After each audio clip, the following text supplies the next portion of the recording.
The first peal of thunder rolled across Ashcombe Hall just as the last carriage swept beneath the towering stone archway, its polished wheels scattering silver rain across the courtyard. Inside the great manor, hundreds of candles glowed beneath crystal chandeliers, casting warm pools of light over marble floors, gilded portraits, and women wrapped in shimmering silk gowns. A string quartet filled the ballroom with elegant melodies, yet beneath every graceful curtsy and polished smile drifted whispers sharper than any blade. Tonight the aristocracy had gathered to celebrate the Duke of Ashcombe's triumphant return to society after months spent negotiating political alliances in London, but their true entertainment was neither music nor wine. Their fascination rested upon the young Duchess whose condition had become the newest subject of fashionable gossip. Lady Eleanor Ashcombe stood near one of the towering windows, her delicate hand resting protectively over the gentle curve beneath her embroidered ivory gown. At only 24, she possessed the quiet beauty painters longed to preserve upon canvas. Soft chestnut hair gathered into an elegant chignon, luminous hazel eyes that reflected kindness even through exhaustion, and features carrying the fragile dignity of someone determined never to burden others with private sorrow. 7 months of pregnancy had softened her graceful figure without diminishing her poise. Though her slippers ached against swollen feet, she greeted every guest with serene courtesy, concealing the loneliness that had steadily settled within her marriage like winter frost creeping across old glass. Across the ballroom, Sebastian Ashcombe, Duke of Ashcombe, commanded every conversation without seeming to seek attention. Tall, impeccably dressed, and strikingly handsome, he carried the effortless confidence inherited by generations of powerful noblemen.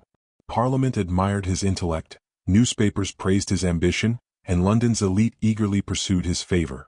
Yet success had polished away much of the warmth Eleanor had once discovered beneath his reserved manners.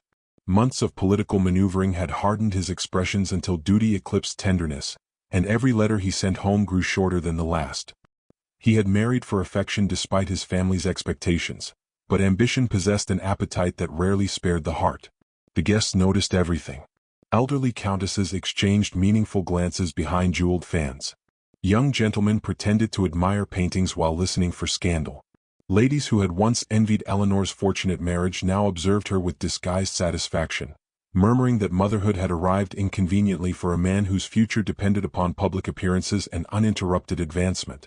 Rumors multiplied as swiftly as candle flames reflected in crystal. Some claimed the Duke regretted marrying so young. Others whispered he had already begun spending more evenings among London's influential circles than beside his expectant wife. No accusation required proof when society found pleasure in suspicion. Eleanor endured every glance with practiced composure, though each murmur reached her ears despite the music. She reminded herself that storms eventually surrendered to morning, and that her child deserved a mother who answered cruelty with grace. Throughout the evening she searched the ballroom for one reassuring smile from Sebastian, one quiet gesture reminding her they remained companions despite recent distance. Instead she found only his profile surrounded by politicians and wealthy patrons discussing legislation, investments, and noble obligations. Every time their eyes almost met, another conversation claimed him before recognition could bloom. Hours passed before Sebastian finally approached her. Relief fluttered within Eleanor's heart like the wings of a sheltered dove. As he offered his arm, several nearby guests smiled knowingly, expecting reconciliation worthy of romantic novels. Together they crossed the ballroom beneath sparkling chandeliers while servants replenished crystal glasses with sparkling wine. The orchestra softened into a gentle waltz. Eleanor believed, if only for one hopeful moment, that the evening might yet become a memory their child would someday hear with happiness. She lifted Sebastian's hand toward the slight movement beneath her gown, her smile trembling with innocent wonder. "Our little one has been restless all evening," she whispered, careful that only he might hear. "Would you like to feel your son greet his father?" The invitation carried no demand, only quiet hope. For a heartbeat he remained motionless. Around them conversation gradually faded as curious eyes sensed unexpected tension gathering between husband and wife. Sebastian slowly withdrew his hand before it reached her. His expression revealed neither anger nor tenderness, only weary impatience sharpened by pride.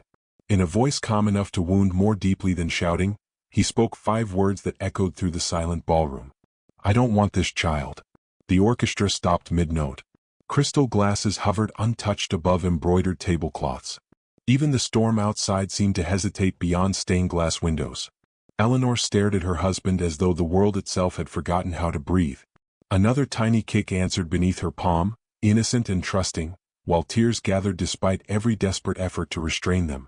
No guest defended her. Some lowered their eyes in embarrassment, others watched with concealed fascination, but silence became society's cruelest agreement.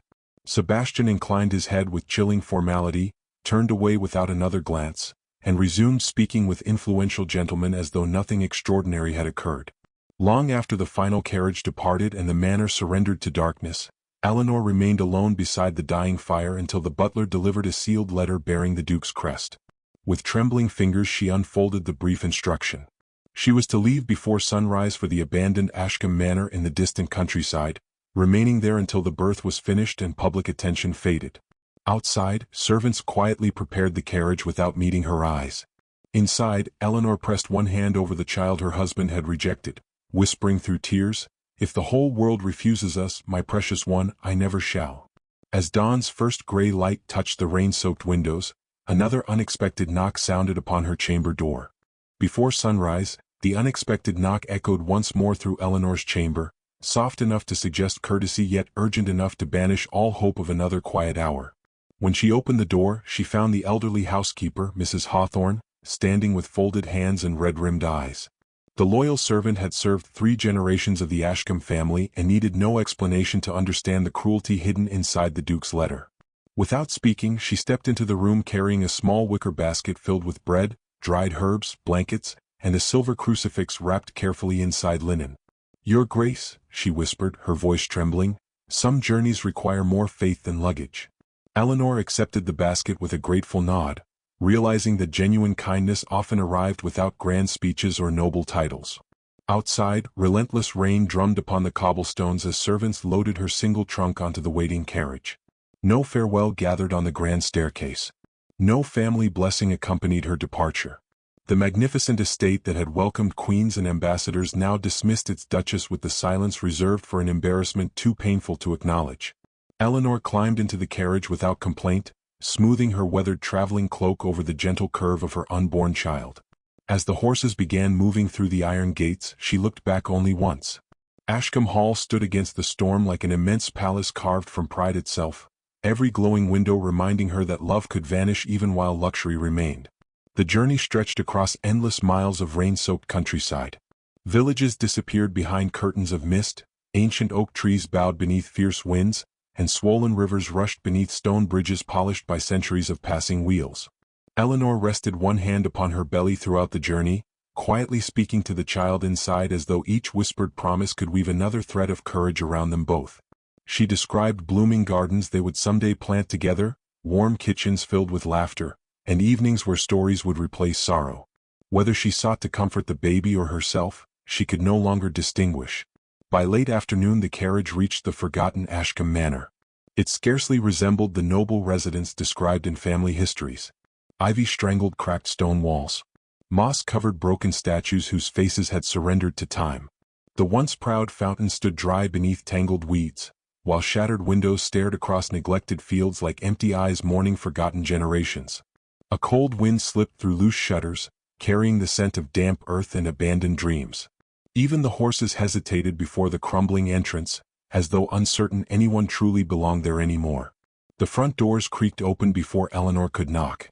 Waiting inside stood only 3 servants. Mrs. Beatrice Finch, the aging cook with flour still dusting her apron despite the empty kitchen. Mr. Oliver Briggs, the stooped gardener whose weathered hands revealed decades spent rescuing dying soil. And Thomas Reed, the elderly butler whose immaculate posture survived even after the estate's fortunes had faded. Together they bowed with quiet respect, not because custom demanded it, but because compassion still lived where wealth had departed. Thomas lowered his eyes before speaking carefully. "Welcome home, Your Grace. We have done what little we could." The entrance hall bore painful evidence of forgotten years. White sheets draped abandoned furniture like silent ghosts. Dust floated through narrow beams of fading sunlight. Rain leaked steadily from a cracked ceiling into tarnished copper buckets placed with weary familiarity beneath every persistent drip. Portraits of former dukes watched from smoke-darkened walls, their painted expressions stern enough to suggest disappointment in the family's decline. Yet beneath decay lingered unmistakable traces of former splendor. Hand-carved banisters remained graceful despite chipped varnish. Marble fireplaces still displayed elegant craftsmanship. The manor had not lost its dignity, it had simply been waiting for someone willing to remember it deserved saving. That evening Beatrice served humble vegetable broth beside fresh bread baked from the estate's final sack of flour. Eleanor thanked her warmly before noticing the cook's anxious attempt to hide nearly empty cupboards behind hastily closed doors. No complaint escaped the older woman's lips, yet every careful movement revealed years of stretching impossible resources. Oliver admitted the orchards had gone untended, tenants had gradually departed, and neighboring landowners expected Ashcombe Manor to be sold before another winter arrived. Thomas quietly added that most creditors no longer bothered sending notices because they believed nothing remained worth collecting. Many women would have surrendered to despair after hearing such truths. Eleanor instead asked for ledgers, maps, and household accounts. She spent hours studying fading records beside candlelight while the wind rattled loose panes overhead. Every unpaid bill became a problem awaiting patience rather than panic. Every neglected room represented possibility instead of defeat. She possessed little knowledge of estate management, yet compassion had taught her persistence long before privilege ever entered her life. If society wished to bury her in this forgotten place, then she would decide whether it became a grave or a beginning. The following morning she walked through every acre despite cold rain soaking the hem of her dress. She greeted frightened tenant families who expected another indifferent aristocrat but found instead a duchess asking about sick children, damaged roofs, and empty harvests. She listened far more than she spoke. By sunset she had already promised that no widow would lose her cottage before winter and no hungry child would be turned away from the manor kitchen while food remained to share. The promises were dangerously ambitious, considering the estate's poverty, but Eleanor believed hope often required someone brave enough to speak before certainty existed. Days gradually formed a quiet rhythm. Eleanor sold a pearl necklace inherited from her grandmother to purchase seed, medicine, and lumber. She joined servants scrubbing neglected corridors, opened windows sealed for years, and insisted meals be shared around one table regardless of rank.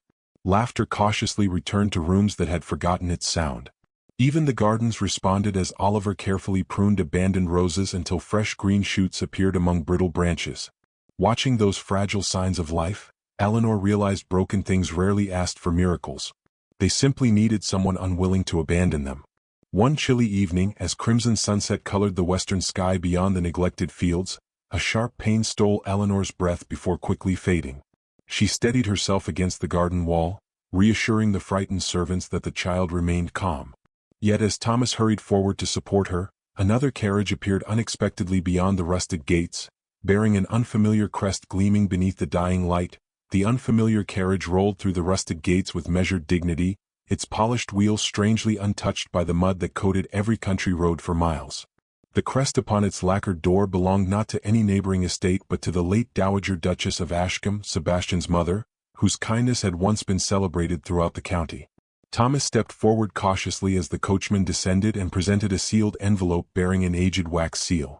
"This was entrusted to our family 5 years ago," the gray-haired driver explained respectfully. Her Grace instructed that it be delivered only when Lady Eleanor truly needed hope. Without waiting for reward or conversation, he returned to his seat, tipped his hat, and disappeared into the fading twilight, leaving only the whisper of retreating hoofbeats across the wet earth. Eleanor carried the letter inside with trembling hands, gathering Beatrice, Oliver, and Thomas around the drawing room's fading fire. The wax cracked softly beneath her fingers, releasing a delicate fragrance of dried lavender that somehow survived the passing years. Inside rested a carefully folded letter written in elegant script, accompanied by a small brass key attached to a blue ribbon. The Dowager Duchess's words flowed across the page with remarkable tenderness.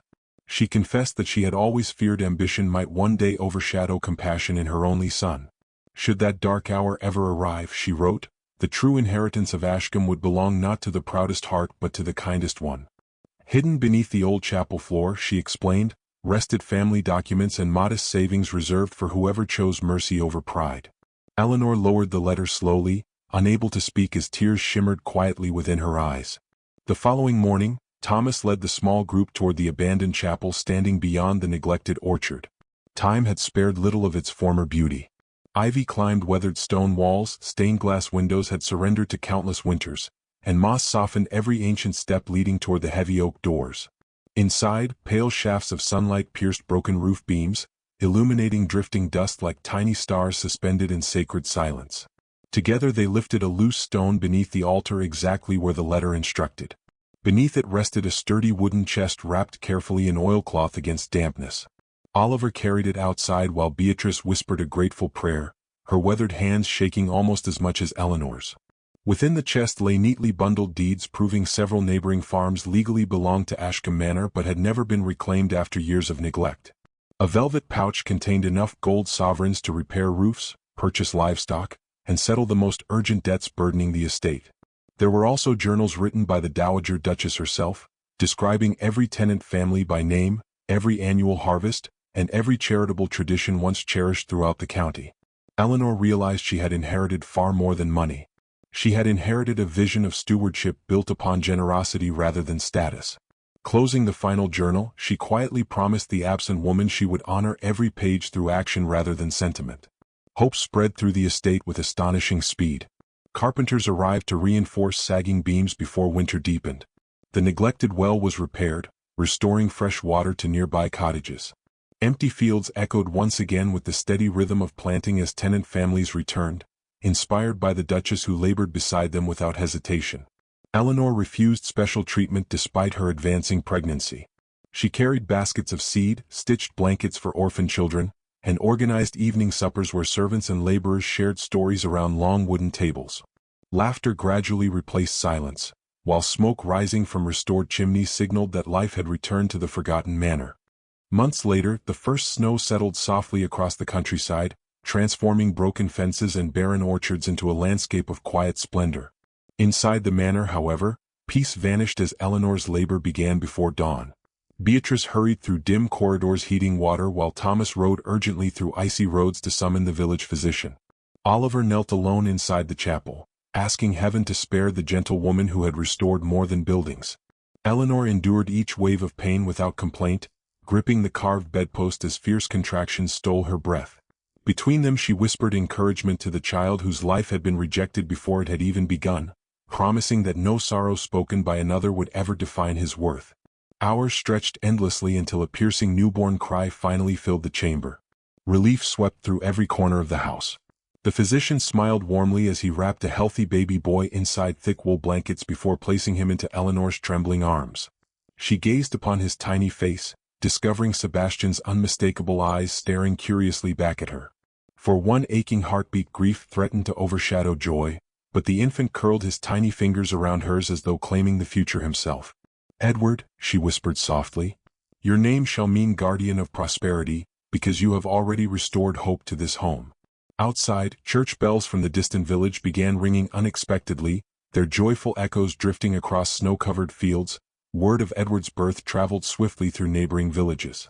Farmers brought fresh milk, woven baskets, carved wooden toys, and hand-sewn quilts despite possessing little themselves. Mothers arrived carrying flowers gathered from winter gardens, thanking Eleanor for protecting their families when no nobleman had cared enough to ask their names. Ashcombe Manor became known not as the estate of a forgotten duchess but as a sanctuary where dignity mattered more than wealth. Children laughed freely within halls once haunted by emptiness, while travelers spoke of miraculous change spreading through the countryside under Eleanor's quiet leadership. Every grateful smile strengthened her resolve never to return to the world that had measured people by reputation instead of character. Far away in glittering London, Sebastian scarcely considered the distant manor unless political acquaintances mentioned it in passing. His calendar overflowed with parliamentary debates, fashionable dinners, and carefully arranged meetings designed to secure greater influence. Yet one winter afternoon, while attending an exclusive gathering beneath sparkling chandeliers, an elderly baron unexpectedly raised his glass before the assembled guests. "I have recently visited Ashcombe Manor," he announced with unmistakable admiration. "Your duchess has transformed ruin into refuge. Remarkable, isn't it, how the estate flourishes without its duke?" Laughter did not follow. Instead, an uncomfortable silence settled across the room as every eye slowly turned toward Sebastian, whose confident expression faltered for the first time since uttering 5 unforgivable words. 5 years slipped quietly through the seasons, not with the grandeur of royal celebrations but with the patient rhythm of ordinary miracles. Every spring brought fresh blossoms to Ashcombe Manor's once forgotten gardens, every summer filled its fields with golden wheat, every autumn rewarded honest labor with overflowing harvests, and every winter found warm fires burning in every cottage Eleanor had fought to save. The estate that had once seemed destined to crumble into memory had become the beating heart of the countryside, and its greatest treasure was neither its restored halls nor its fertile land. It was the laughter of a little boy whose bright smile carried light into every room he entered. Edward Ashcombe had inherited his mother's gentle spirit and his father's striking features. At 5 years old, he possessed curious gray eyes that searched every face with innocent trust, soft chestnut curls that refused to remain neat, and a fearless compassion that often astonished adults. He greeted servants by name, carried bread to elderly neighbors without being asked, and insisted every wounded bird or frightened stray animal deserved shelter within the manor walls.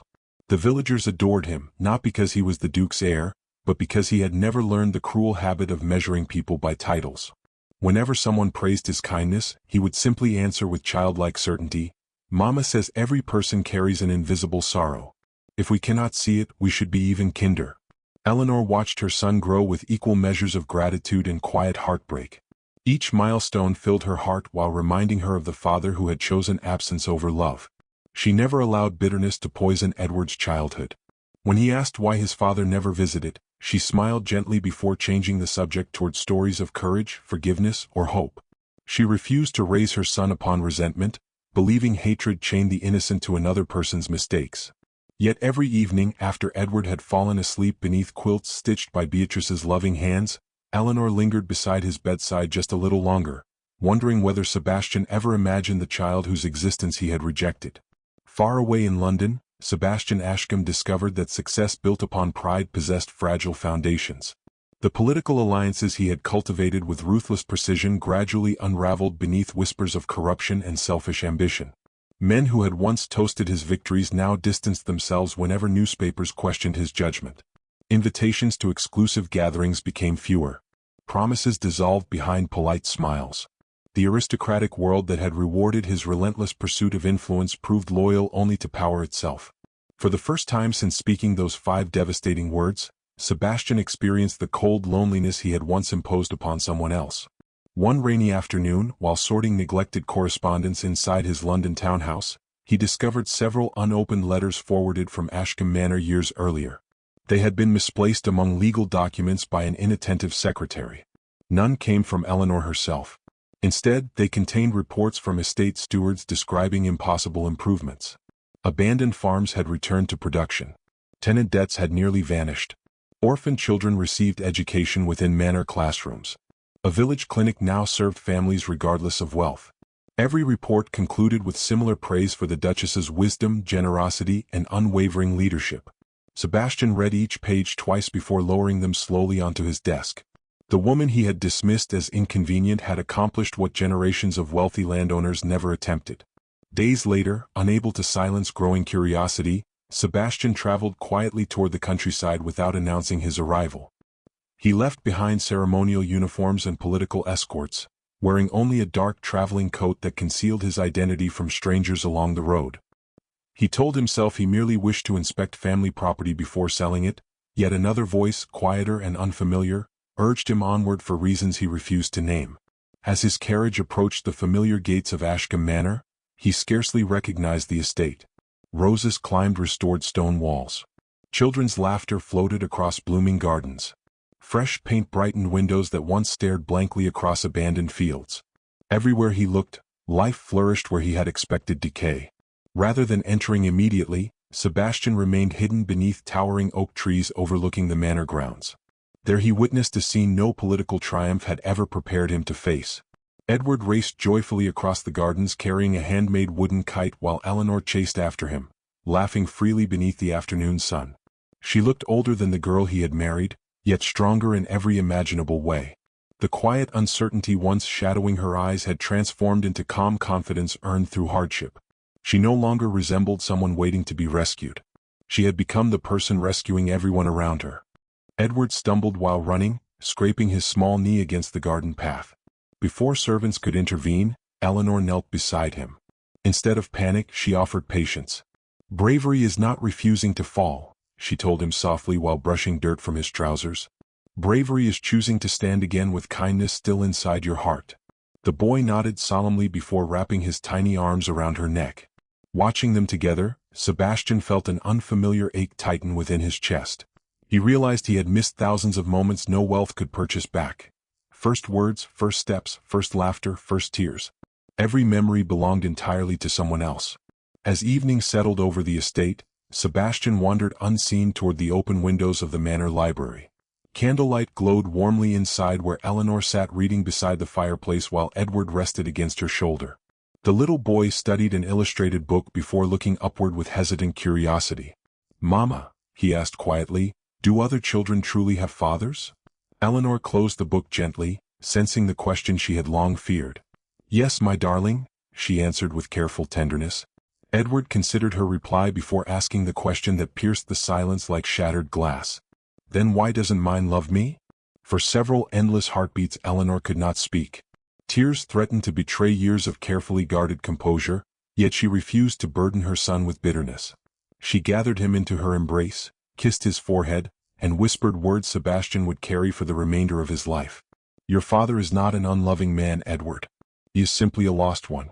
Sometimes grown hearts wander farther than children's hearts can understand."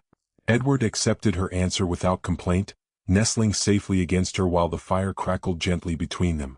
Outside the window, hidden by darkness, Sebastian lowered his head as silent tears finally escaped the proud man who had once believed himself incapable of regret. He remained there long after the candles burned low, unable to move, unable to breathe without feeling the crushing weight of everything his arrogance had destroyed. The child had not cursed him. Eleanor had not condemned him. Their mercy proved infinitely more unbearable than anger ever could have been. As dawn approached, Sebastian made one silent promise to himself. He would not return to London until he had earned the right to hear his son speak the word "father." Yet before he could step away from the shadowed garden, the library door slowly opened, and Eleanor walked into the moonlight, her eyes meeting his across the silent courtyard. Moonlight pooled across the restored courtyard, bathing the ancient stones in silver as Eleanor and Sebastian stood facing one another after 5 years of silence. Neither spoke at first. The wind stirred the climbing roses that now covered the once neglected walls, carrying their fragrance through the stillness like a forgotten blessing. Sebastian searched her face for the timid young bride he had abandoned, but she no longer existed. Before him stood a woman shaped by sacrifice rather than comfort, her quiet dignity strengthened by every lonely dawn she had endured. She did not look angry. Somehow, that mercy wounded him more deeply than condemnation ever could. "I have no right to ask you for anything," Sebastian said at last, his voice rough with emotion he could no longer conceal. "But I could not leave without telling you that I have been a coward." Eleanor regarded him calmly, her hands folded before her. "You did not fear losing me," she replied softly. "You feared losing the future you imagined for yourself. There is a difference." Her words carried neither accusation nor bitterness. They carried truth. Sebastian lowered his eyes. For years he had defended himself with ambition, reputation, and duty, yet every excuse sounded hollow beneath her unwavering gaze. "I believed greatness demanded sacrifice." "It does," Eleanor answered. "But you sacrificed the wrong people." Silence settled again. Inside the manor, Edward's cheerful laughter drifted faintly through an open window, reminding them both that innocence still lived where pride had once ruled. "I came hoping you might forgive me," Sebastian admitted. "No," Eleanor replied gently. The single word struck harder than any shouted rejection. She stepped closer, her expression remaining composed.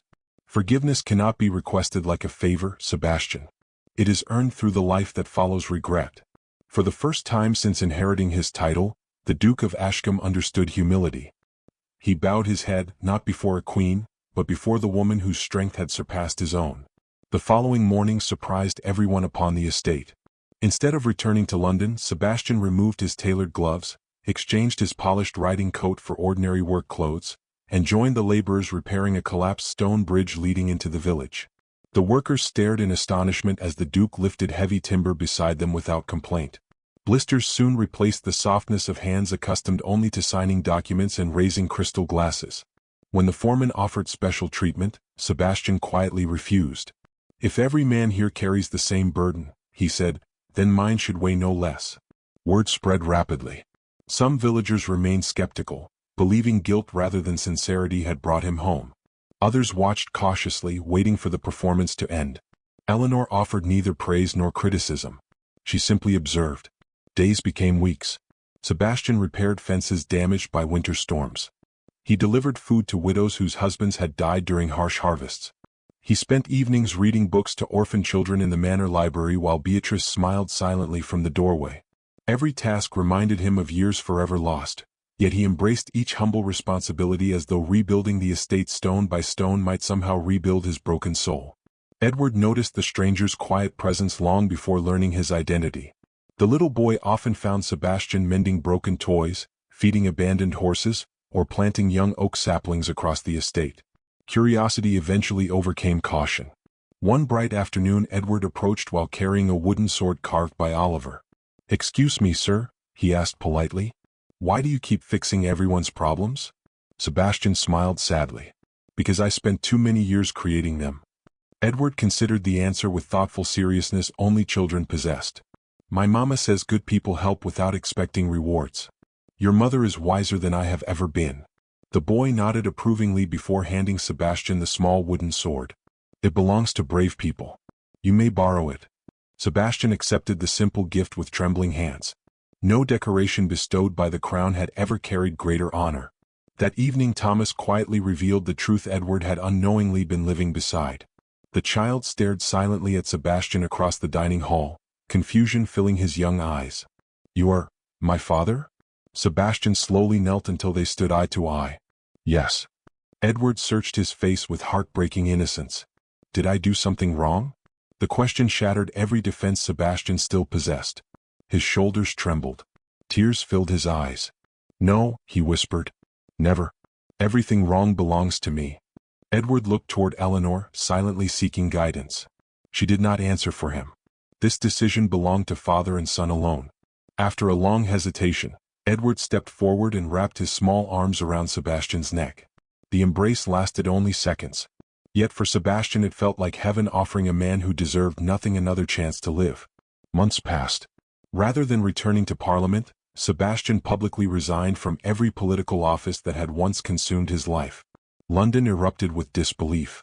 Newspapers declared the Duke had abandoned ambition for sentiment. Influential nobles mocked him relentlessly.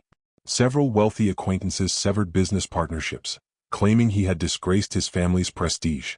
Sebastian accepted every insult without protest. For the first time, public opinion no longer governed his choices. He had finally discovered something infinitely more valuable than admiration. He had discovered peace. Spring arrived once more, bringing thousands of blossoms to Ashcombe Manor. The restored gardens overflowed with roses Eleanor had planted during her loneliest years. Villagers gathered beneath flowering trees to celebrate the opening of a new school funded entirely through Sebastian's remaining fortune. Children filled the courtyard with laughter while church bells echoed across green hills. Before the assembled families, Sebastian requested permission to speak. Standing beside Eleanor and Edward, he faced neighbors who had witnessed both his greatest failure and his slow redemption. His voice carried across the silent gathering. 5 years ago, he began, I believed power mattered more than love. I spoke 5 cruel words that no husband, no father should ever utter. He turned toward Edward. My son. I once rejected the greatest blessing heaven ever entrusted to me. He faced Eleanor. And I abandoned the bravest woman I have ever known. Then, before nobles, servants, laborers, and children alike, the Duke lowered himself onto one knee. Not because tradition required it, because repentance did. I cannot erase what I destroyed, he said. I cannot return the birthdays I missed, the tears I caused, or the lonely nights you endured. But if there remains even the smallest place beside you, not as a duke, but as a husband worthy of earning your respect, I shall spend every remaining day of my life proving that love, once awakened, can be stronger than pride. The entire courtyard fell silent. Even the birds seemed to pause among the flowering branches. Eleanor looked down at the man who had once broken her heart with 5 careless words. Now another 5 words waited upon her lips. 5 words capable of changing every remaining chapter of their lives. With tears shining gently beneath the spring sunlight, she reached out her hand and whispered, Come home, and stay forever. A wave of joyful applause swept across the estate as Edward rushed between them, taking both their hands into his own. Above Ashcombe Manor, church bells rang with triumphant warmth, their echoes carrying across fields that had once known only abandonment. Years earlier, 5 cruel words had destroyed a family. Now, through humility, steadfast love, and forgiveness earned rather than demanded, 5 gentler words restored everything that pride had stolen. The grand manor no longer stood as a monument to noble power, but as living proof that a heart willing to repent can build a home far stronger than any castle ever could.